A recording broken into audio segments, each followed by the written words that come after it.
एक गांव था। उस गांव में कांता व उसकी बेटी व एक बेटा रहता था।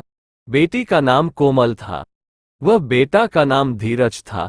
कांता के पति की मृत्यु कार एक्सीडेंट में हो गई थी। कोमल व धीरज दोनों कॉलेज की पढ़ाई कर रहे थे। बेटा कोमल, मैं काम करने के लिए जा रही हूँ।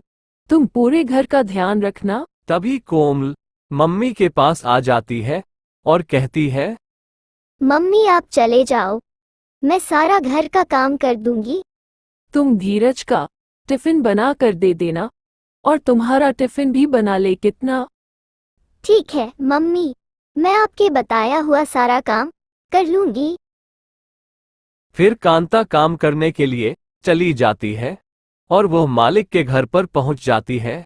अरे कांता बाई, यह कोई सही समय है काम पर आने का? इतनी लेट क्यों आती हो? तुम्हें जल्दी आना चाहिए ना।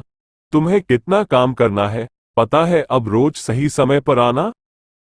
फिर कांताबाई पूरे फर्श पर पोछा लगाती है। अरे कांता बाई, जल्दी से फर्श पर पोछा लगाकर बगीचे में चली जाओ। वहां पर पौधों की सफाई कर दो और पौधों में दवाइयां डाल दो।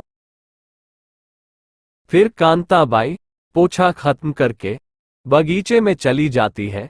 कांताबाई बगीचे की सफाई कर देती है और पूरे बगीचे को एक नया कर देती है। फिर कांताबाई एक कीटनाशक दवाई को पौधों में डाल देती है ताकि पौधों को कीड़ों से बचाया जा सके। फिर कांताबाई काम खत्म करके मालिक के पास चली जाती है। कांताबाई ने पूरे बगीचे को एकदम सुंदर बना दिया था। अब वह मालिक से पैसे की बात करने के लिए चली जाती है। मालिक, राखी आने वाली है और मुझे कुछ पैसों की आवश्यकता है। तुम्हें काम पर आए हुए अभी 1 महीना भी नहीं है, तुम अभी से पैसे मांगने लग गई। तुम काम करो, पैसे दे दूंगा। मालिक की बात सुनकर कांता अपने घर पर चली जाती है। वह अपने घर पर पहुंच जाती है। माँ आप आ गई, अच्छा हुआ आप आ गई, मैंने सारा काम कर लिया है, आप पूरे काम को देख लो। फिर उनका बेटा धीरज भी आ जाता है। अरे क्या बेटा धीरज, तुम्हें बाहर कोई काम मिला या नहीं? नहीं माँ, मैं काम के लिए बहुत कोशिश की, लेकिन मुझे अभी कोई काम नहीं मिला। फिर वह सभी खाना खाकर सो जाते हैं। माँ रक्षाबंधन आने वाला है, मैं भाई के लिए बहुत सुंदर राखी लाऊंगी। हाँ बेटा, मैं तुम्हें पैसे दे दूंगी और तुम अपने भैया के लिए बहुत अच्छी राखी लाना। तभी धीरज वहां पर आ जाता है। अरे आज सुबह सुबह किसके बारे में बातें हो रही है? वो भैया, रक्षाबंधन आने वाला है, मैं तुम्हारे लिए बहुत अच्छी राखी लेकर आऊंगी। हाँ, मैं तुम्हारे लिए बहुत अच्छा सा गिफ्ट लेकर आऊंगा जिससे तुम बहुत खुश हो जाओगे। अरे हाँ, तुम दोनों माना लेना रक्षाबंधन। पहले मुझे काम पर तो जाने दो, अगर काम पर नहीं जाऊंगी तो तुम्हें पैसे कहाँ से दूंगी? फिर कांताबाई काम करने के लिए चली जाती है। कुछ देर बाद वह मालिक के घर पर पहुंच जाती है। मालिक, मुझे कुछ पैसों की जरूरत है, तो मुझे आज पैसे दे देना। मैं तुम्हें पैसे भी दे दूंगा और आजादी भी दे दूंगा। अरे मालिक, यह क्या बात कही आपने? मैं कुछ समझी नहीं। अरे मैं तुम्हें सब कुछ समझा दूंगा, तुम पहले मेरे साथ बगीचे में चलो, वहां सब पता लग जाएगा। फिर मालिक व कांताबाई दोनों बगीचे में चले जाते हैं। कांताबाई ने जिन पौधों पर दवाई का छिड़काव किया था, उन्होंने वहां पर जहरीली दवाई उन पौधों में डाल दी थी। देखो कांता बाई, तूने इन पौधों पर जहरीली दवाई का छिड़काव कर दिया था जिसके कारण पौधे जल गए हैं। जी मालिक, मुझसे गलती हो गई। इसीलिए तो मैं तुम्हें आजाद कर दिया था।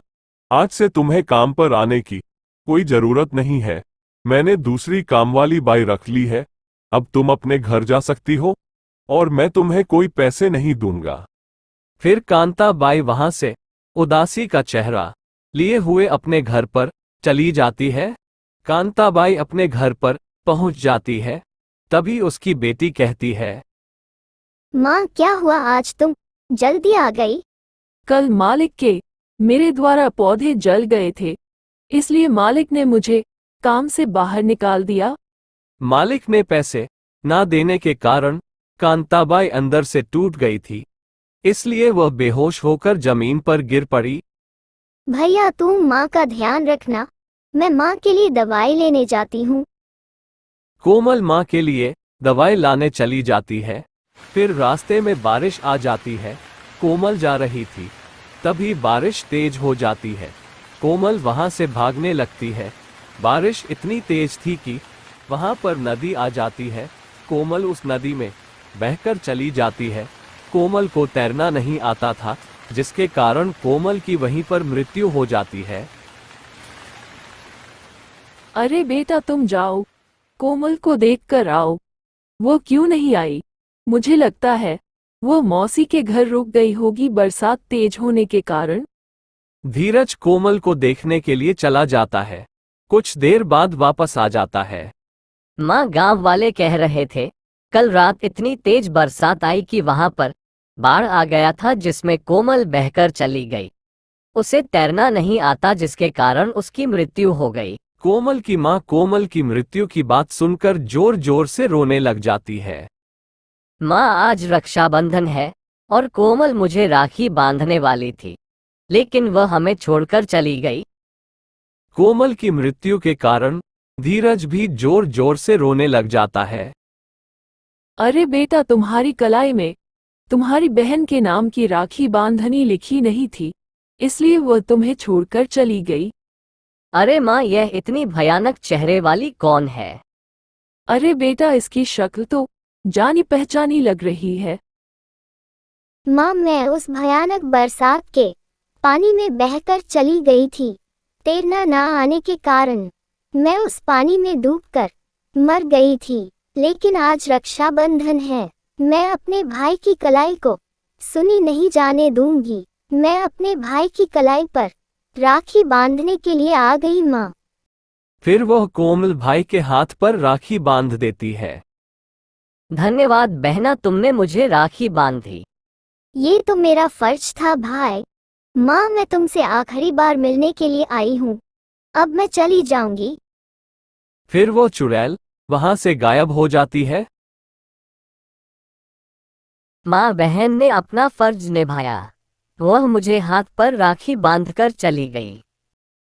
अरे बेटा, तुम्हारी बहन बहुत महान है, जो मरकर भी वापस आकर तुम्हारे कलाई पर राखी बांध कर चली गई। भगवान ऐसी बहन सब भाई को दे।